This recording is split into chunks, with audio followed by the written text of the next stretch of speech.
kita sebut ruang yang kecil atau ruang sempit, ya, di mana dibatasi oleh satu lantai, ya, kemudian dinding, ya, dan kemudian ada atapnya, ya, atapnya begini, ya, jadi plafon, ya, ada plafon, ya, ya. Nah, di dalam ruang ini, ya, ini arsitek mengelola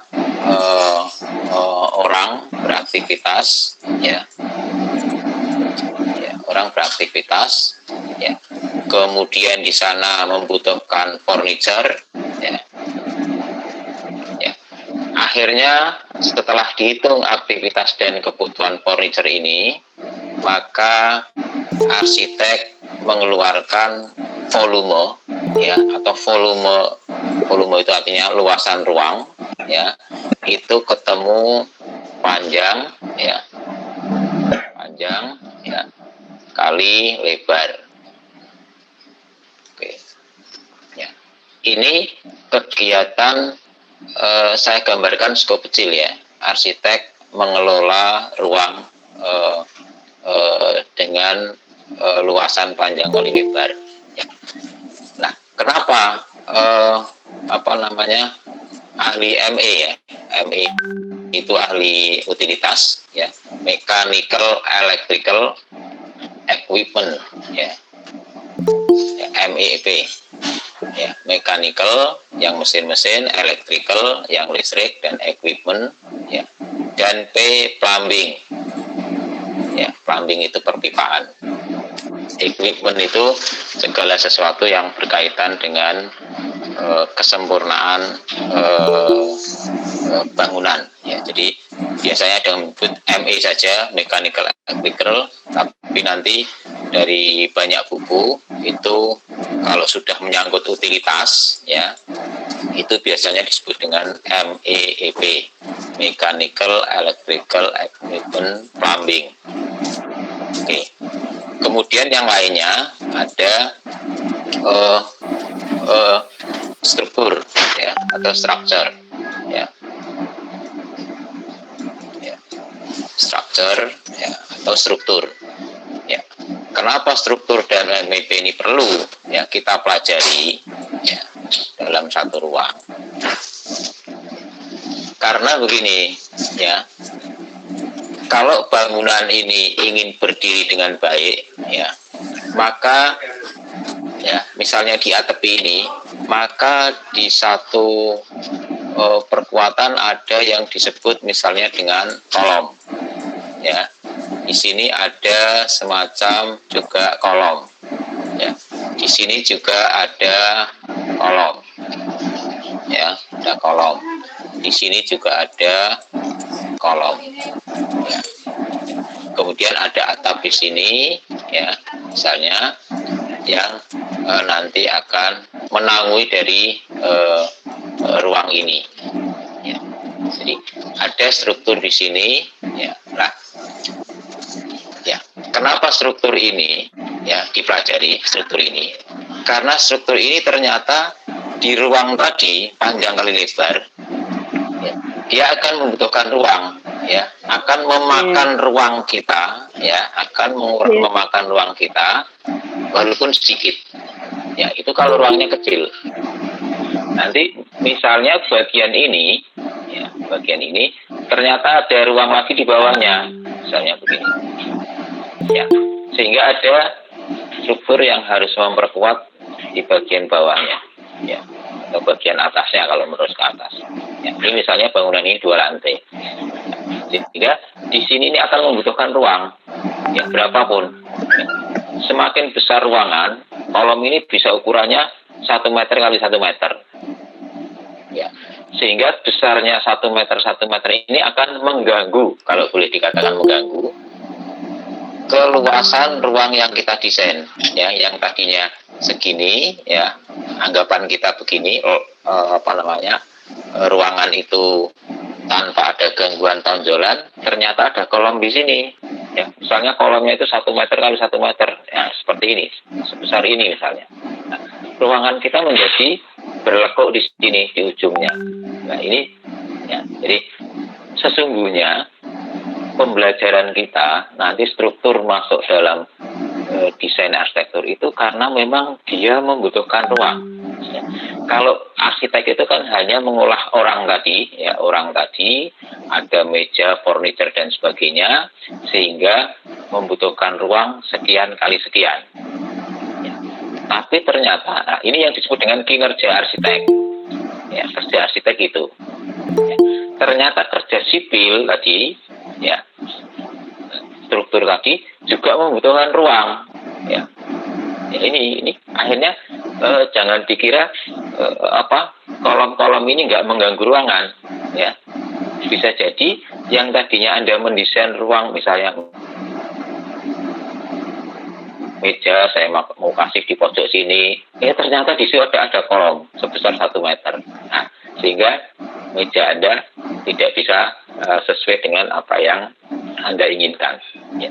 Jadi walaupun kehadirannya kecil, ya ukurannya mungkin 80 kali 80, ya atau 60 kemudian menonjol di ruang desain, ya rencana Anda, ini akan sangat mengganggu kalau kita tidak mengetahui apa itu sistem struktur. Oke, itu ya. Mechanical electrical utilitas juga demikian. Tadi kinerja arsitek itu mengelola aktivitas orang dengan furniturnya, struktur tadi kinerjanya ya menghasilkan besaran ukuran kolom, ya. Mechanical electrical itu juga membutuhkan ruang, ya. Misalnya ini tadi, ya kalau kita bagi lagi ya, biar 3 lantai, ya, biar kebayang 3 lantai, ya. Biar 3 lantai ini ya, 3 lantai, ya. Di arsitektur ya, ketika orang mendesain aktivitas ada orangnya di sana dan orangnya banyak, ya, dan beraktivitas di situ cukup lama, pasti akan membutuhkan kamar mandi. Misalnya, biar jelas kamar mandinya di sini ya, di sini. Misalnya kamar mandinya di sini, ya, ada kamar mandi di sini. Kalau Anda ke kamar mandi yang dibuang apa? Ada cairan, ya, artinya buang air kecil maupun air besar. Ya, air kecil atau air besar atau air yang lain lah, air cucian, pasti akan dibuang ya dari lantai yang teratas sampai lantai ke bawah kan? Ya, nanti ke bawah terus ke mana? Ya, ke septic tank atau ke riol kota, ya riol. Di bawahnya lagi misalnya ada kamar mandi lagi, ya, di bawahnya lagi sana juga ada kamar mandi lagi. Ya. Oke, nah, tadi air buangan kloset dari kloset maupun dari roof drain, floor drain, jadi ada saluran ya air kecil ya untuk buang air cuciannya, kemudian ada klosetnya. Ya. Di sana ternyata harus ada ruang-ruang pipa, baik pipa air bersih, ya air bersih dari bawah misalnya, atau dari atas ada toren gitu ya, air bersih dimasukkan ke kamar mandi, ya. Ke bawah lagi, masuk lagi air bersih ke kamar mandi, ya. Turun lagi, masuk lagi ke kamar mandi. Ini air bersih tadi. Nah, air kotor keluar, ya, air kotor saya bikin merah misalnya ya. Nah, air kotor itu ya misalnya dari kloset, ya, akan dibuang ke sana, ya, kemudian turun ke bawah, terus sampai ke sana ke septic tank misalnya. Nah, ini kan perlu pipa di sini, ya, ada lubang lagi di sini, perlu pipa lagi. Ada lubang lagi, lalu pipa di sini buang, ya. Sehingga kinerja mechanical itu ternyata juga membutuhkan ruang. Jadi jangan dikira nanti kalau Anda membuat kamar mandi pinginnya full halus gitu ya, misalnya 2 kali 2 gitu ya. Ini misalnya kamar mandi itu 2 kali 2. Setelah Anda bikin ada klosetnya gitu ya, ada kerannya di sini misalnya ya, kemudian ada lain-lainnya lah, ada tisu dan sebagainya gitu ya. Dikira gini, ternyata di bagian pojok sini ada kolom di sini, wah nonjol begini ya. Dan lagi ternyata perlu ada ruang utilitas tadi untuk perpipaan di sini, lubang pipa ya. Kalau lubangnya diekspos kan nggak jadi rapi, artinya pipa ini diekspos ya, pasti Anda tutupi dengan batu bata misalnya ya, ditutupi dengan batu bata biar rapi. Ternyata desain kamar mandi Anda ternyata di sini ada ya, nongolnya kolom ini gitu ya, kemudian ada nongolnya utilitas. Jadi kenapa arsitek sekali lagi harus tadi belajar mechanical electrical maupun belajar struktur? Karena dia membutuhkan ruang. Ini kan ruang ini ya, ini juga ruang ya. Arsitek sendiri mendesain ruang di sini, sehingga arsitek harus tahu struktur, tahu MEP. Walaupun sekali lagi kompetensi keahliannya adalah sistemnya dulu. Jadi pada waktu Anda mendesain, yang penting ada sistem air bersihnya ya, tuntutan ya, karena itu tuntutan ada dulu di mana, di sini misalnya ya, di daerah sini. Nanti yang menentukan kalau desain Anda sudah disetujui, nanti baru rembukan lagi dengan orang struktur dan orang ahli MEP. Saya meletakkan jaringannya di sini. Nah, nanti besarnya pipa berapa itu urusan MEP ya. Nanti bentuknya sambungannya ada yang L, ada yang V, ada yang apa, itu urusan MEP ya. Kemudian ini ya, di sini letak kamar mandi WC mojoknya di sini pokoknya. Wah, ternyata orang ahli struktur di sini nanti ada kolom, besarnya berapa terserah. Tetapi arsitek sudah juga menentukan bahwa kolomnya pokoknya di sini. Nah, besarnya tidak tahu. Nah, setelah struktur menghitung besarnya ketemu, setelah MEP ketemu besarnya perpipaan dan sebagainya, nah, itulah ukuran fix ya, fix dari ruang kerja arsitektur itu seperti itu. Segini misalnya, yang struktur adalah memakan ruangan sebesar ini, dan kinerja dari mechanical electrical juga memakan ruang segini. Nah, itulah kenapa saya lagi arsitek harus mempelajari struktur dan utilitas. Kita menyebutnya MEP ini utilitas ya. Tapi di dunia profesional itu sebutannya dibiasakan menjadi mechanical electrical atau MEP ya. Mechanical electrical equipment and plumbing ya.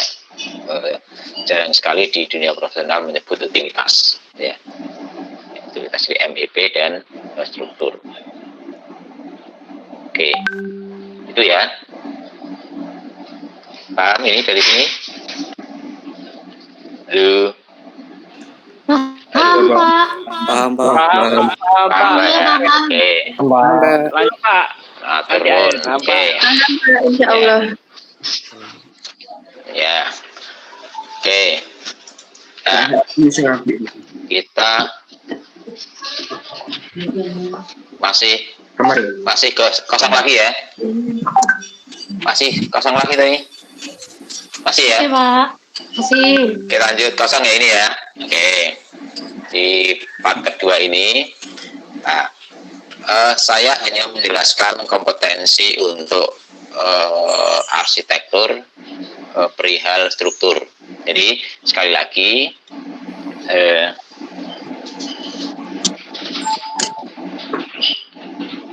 kewajiban saya atau kita belajar itu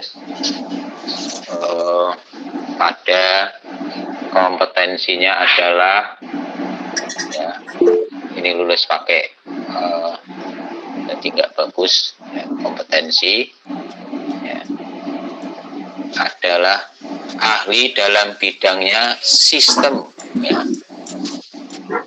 Ini di jadi sistem struktur saja. Ya. Oke. Jadi di sistemnya ya, kompetensinya di sistem ini. Oke. Di bagian pertama ini nanti bagaimana sistem yang bekerja di material baja dan kemudian beton, ya. Baik baja maupun beton awalnya adalah begini, adanya satu gelagar, ya, gelagar itu balok ya, gelagar, mau beton, materialnya apapun, ya, ya. Teorinya begini, kemudian ini anggap lurus ya, ada beban, ya. Ini, jadi konsep dasarnya adalah ada portal, kemudian ada beban, ya, ada beban, ya. Kalau portal ini kita bebani, ya. Share screen-nya belum, Pak. Ini belum kelihatan. Belum, Pak. Tadi katanya sudah. Oke, ya, saya ulangi. Tadi aja kayaknya mereka, Pak. Saya ulangi dulu sebentar. Oke. Maaf ya, Pak. Nyala. Share. Ya, ulangi ya. Saya share pakai yang ini ya. Oke. Ini nanti yang tugas terakhirnya. Saya share dulu.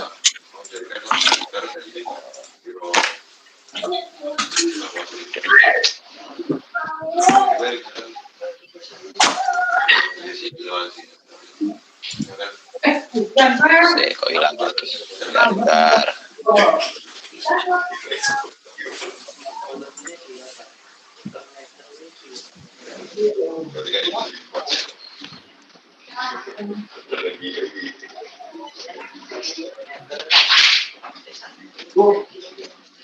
Sudah kelihatan ya? Sudah ya? Sudah ya, oke. Ya. Ini kosong ya. Oke. Oke. Oke. Tadi kompetensi kita nanti pada sistem ya, bukan ahli menghitung struktur, walaupun nanti ada cara menghitung untuk menentukan berapa besarnya balok, berapa besarnya kolom, tetapi itu hanya untuk kebutuhan arsitek, jadi memperkirakan saja, walaupun nanti perkiraan itu kita serahkan ke ahlinya dengan permintaan kita ukuran itu mendekati ukuran itu, ya, sehingga dia hanya menghitung berapa isinya besi dan sebagainya dan kekuatannya dengan perhitungan detailnya, ya. Tetapi kita nanti harus tahu sistemnya, terutama ya, sistem ya, struktur ya, sistemnya. Jadi keahlian kita di sini nanti. Oke, ya. Kita awali dengan adanya konsep dasar dari sistem struktur, ya. Itu adanya portal demikian.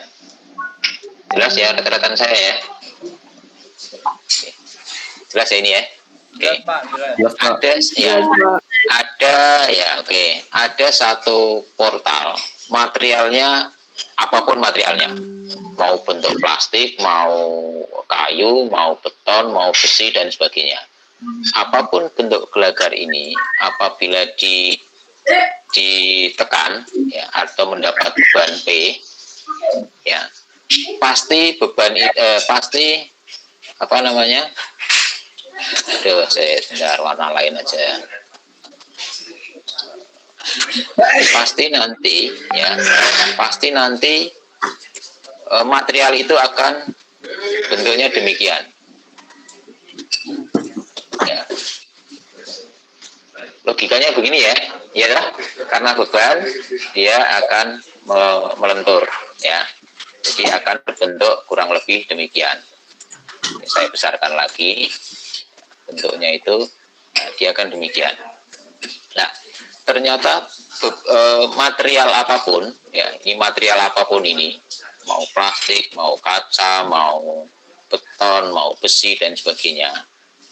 Jika ada beban tadi, ya, ada beban tadi P, ya, itu material portal ini, material balok ini, itu ternyata terbagi menjadi dua di dalamnya. Ya, terbagi dua. Ya.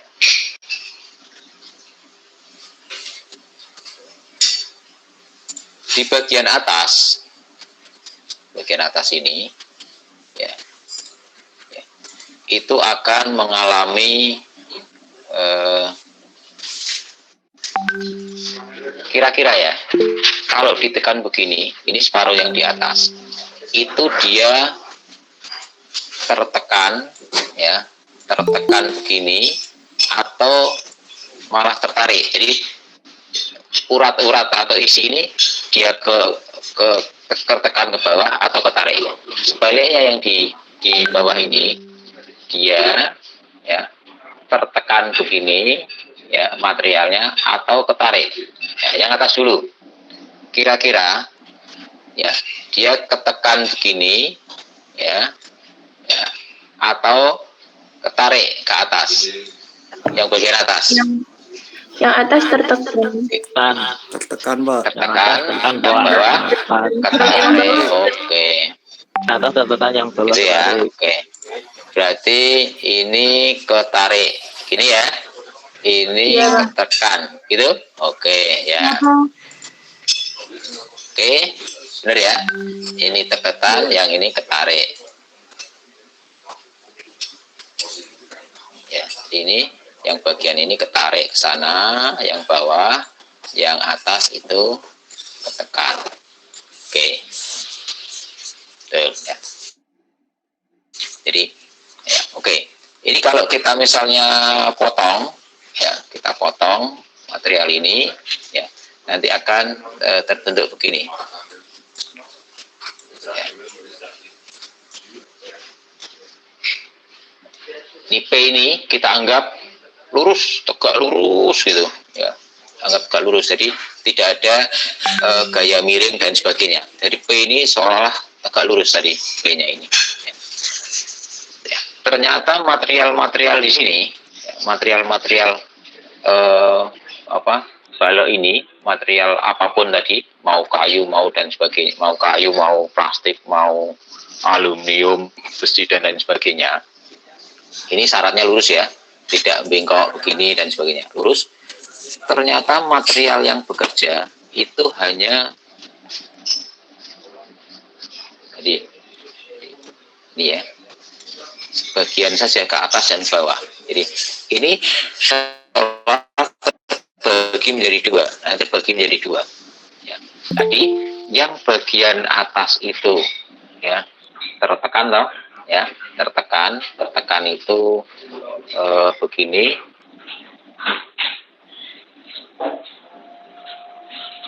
Tertekan itu garisnya tandanya begini ya, tertekan ini. Jadi material-material di daerah atas ini, segitiga ini yang atas itu tertekan.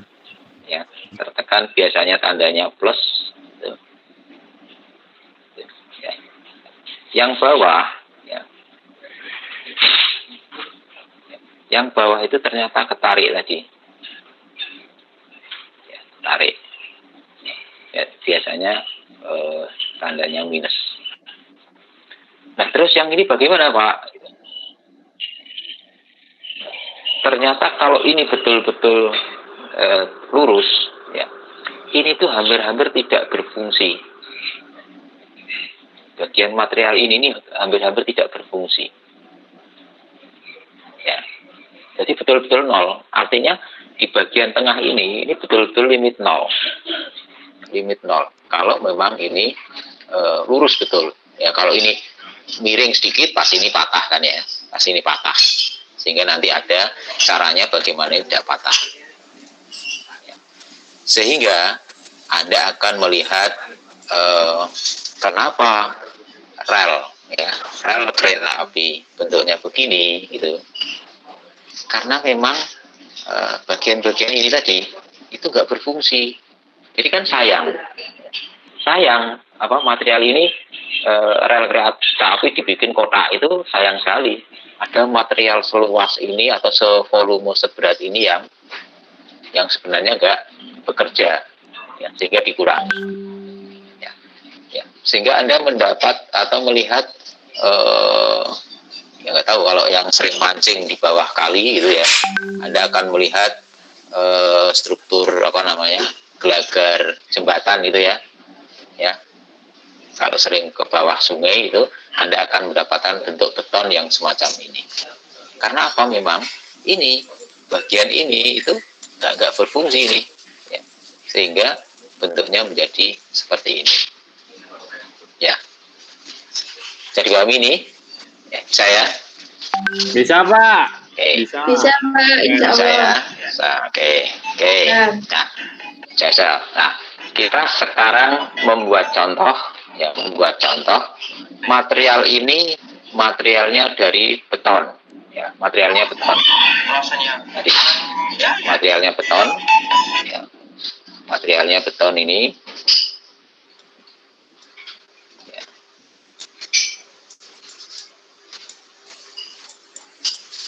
Materialnya beton. Kemudian kita bebani. Ya, sama tadi akan mengalami di kohesivitas material dalam material itu, dia akan terbagi dua. Yang di atas tetap, ya, karena dia melengkung, dia tertekan, ya. Yang di atas sana tertekan, ya. Yang di bawah ketarik, ya, sama, semua material demikian, ya. Ini beton, ya, bukan beton tulang, ya, masih beton saja, beton. Kira-kira dengan beton ini Anda bebani, ya, ini terjadi, pasti terjadi retak rambut, ya, sebelum patah, dia akan mengalami ada retakan-retakan di sini, ya, ada retakan. Tetapi di atasnya tidak, ya, di bagian atas tadi yang ketekan tadi tidak. Itu artinya beton apabila mendapat beban tadi, ada beban P, ya, itu ini P-nya kan sama, baik menekan ini maupun ini sama bebannya, tetapi bagian atas itu kuat, ya, yang bagian bawah lemah, ya. Artinya beton itu kuat, ya, kuat. Ini kan tertekan, ini tekan, itu kuat terhadap tekan, ya, tekan, karena dia, nah ini kan tekan ini, ya, tekan, ya. Tetapi beton di sini dia lemah, ya, dia lemah, retak-retak rambut lama-lama patah, tidak kuat terhadap tarikan. Yang ditarik ini tadi di bawah, semua material ditarik, ya. Sehingga beton itu kuat terhadap tekan tapi lemah, ya. Lemah, ya, terhadap tarik. Tidak ditarik, beton itu lemah, ya. Artinya begini, dengan P yang sama gitu ya, dia akan misalnya gini, ditekan begini dia kuat, tetapi ditarik ke sana, ya, ditarik ke sana dengan P yang sama, ya, itu dia lemah. Paham, ya? Paham gak ini? Siap, Halo. Paham, Pak. Paham, Pak. Halo. Paham, Pak. Paham, Pak. Pak. Masuk, Pak, suara, Pak. Berarti kalau intinya kan kalau misalnya beton, berarti kalau misalnya ada daya atau beban di bawahnya, beton tuh material yang nggak bagus gitu kan, Pak, intinya gitu. Ya.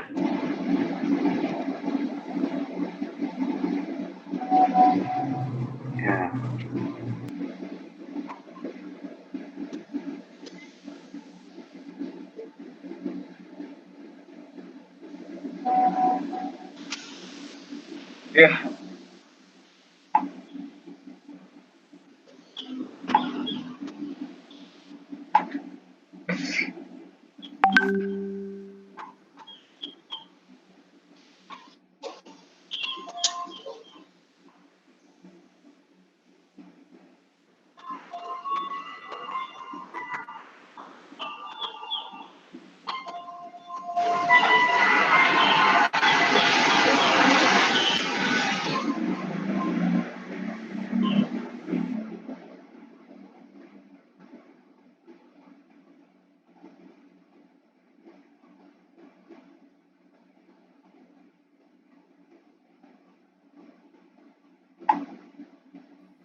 Halo.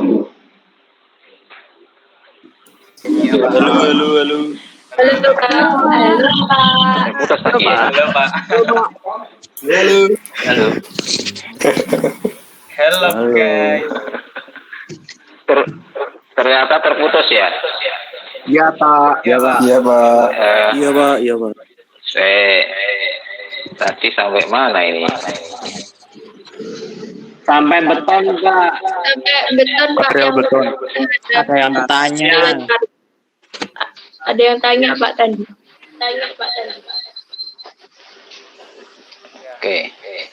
Oke, mau tanya dulu. Nah, ini kan Pak, jadi kalau misalnya kita pakai beton, kalau misalnya ada beban di atas yang gantung gitu, berarti emang nggak kuat buat beton ya, Pak?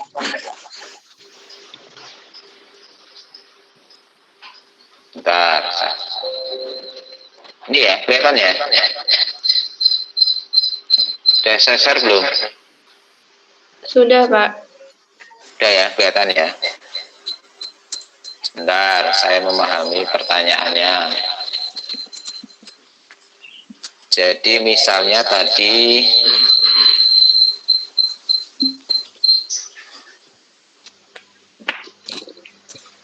ada beton yang menggantung begini, Mas, maksudnya. Misalnya cantilever begini. Iya, tadi yang iya, Pak. nah, misalnya terus ini ada bebannya begitu ya.